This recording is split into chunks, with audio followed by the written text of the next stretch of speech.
Welcome to First Takes, where we talk and sometimes complain about filmmaking. Hope you enjoy the ride and don't forget to subscribe. Let's begin. Yes, it's 2025 and I just watched Game of Thrones, the whole thing. Years ago, I had very strong feelings about this series. I thought it was overhyped, too explicit, and even a bit pretentious. Yes, like many people, I gave in during the series finale hype. I watched also The Long Night. And to my surprise, I didn't hate them. In fact, they sparked a small interest in the world, but just not enough to commit. Fast forward to this year, I had just finished rewatching the extended versions of The Lord of the Rings, and I thought, hey, why not? Let's check out the pilot episode of Game of Thrones. And man, I think I finally get it.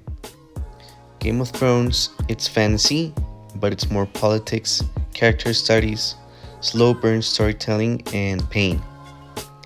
Every little action matters. Every scene feels like a setup for something much bigger. It redefined what television could be, and it inspired studios to pour cinema level budgets into serialized storytelling. HBO reportedly spent over 100 million per season starting from season 6, a move that paved the way for shows like The Witcher, House of the Dragon, and even Amazon's The Rings of Power. Season 1 is masterful. Season 2 is a bit slower, but it builds a world and the rivalries. Season 3 and 4 were brilliant. And of course, the Red Wedding, it hit like a truck. That one episode proves what television can do. You finish it shaken and you can only feel it once, and that's what makes it special. Let's talk about the ending. Yeah, that ending. Everyone hated it. I get it. But after watching the whole series, I didn't think it was that bad. Sure, the last 2 seasons were rushed.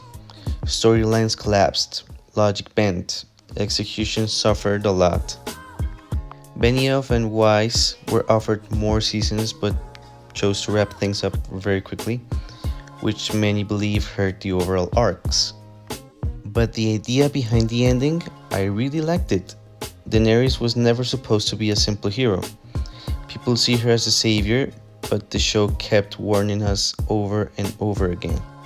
Power corrupts, and in the world of Westeros, the Targaryens are a legacy of fire and madness. Even George R.R. Martin said, Targaryens are not ordinary people. When a Targaryen is born, the gods flip a coin. And of course, Jon Snow, he was never meant to sit on the throne. He refused power at every single step, and that's why he fits the bittersweet ending. Maybe because of fantasy standards, people wanted something poetic, but Game of Thrones was never meant to be that. War isn't beautiful. Good people die. Bad people don't always get justice, and sometimes no one really wins. That's what made it bold and uncomfortable. And here's the truth behind the scenes. Entertainment is a business. Yes, art matters, but so do deadlines. And without George R.R. Martin's fully story finished, the showrunners had to guess the ending. I mean, Martin's still working on The Winds of Winter, but he said his ending will be different in many ways from the show. And yeah, of course, that's why most shows struggle to land their finales. You can't fake vision, not in the end. I think it's hard to understand for companies that the real creatives behind everything are the masterminds, and they of course will always have more clarity towards everything regarding creating world building and closing the arcs. So not fans nor production companies can have the last decision on creative parts. So here we are. I don't hate it. I actually enjoyed the ride, and I'll remember the emotional highs more than anything else. Maybe I'll try to read the books. But one thing is for sure, I'm glad I gave this story a second chance.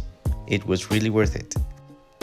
Now, what do you guys think? Have you revisited Game of Thrones after all these years?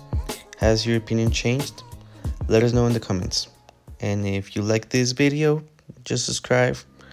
Welcome to the channel and see you later.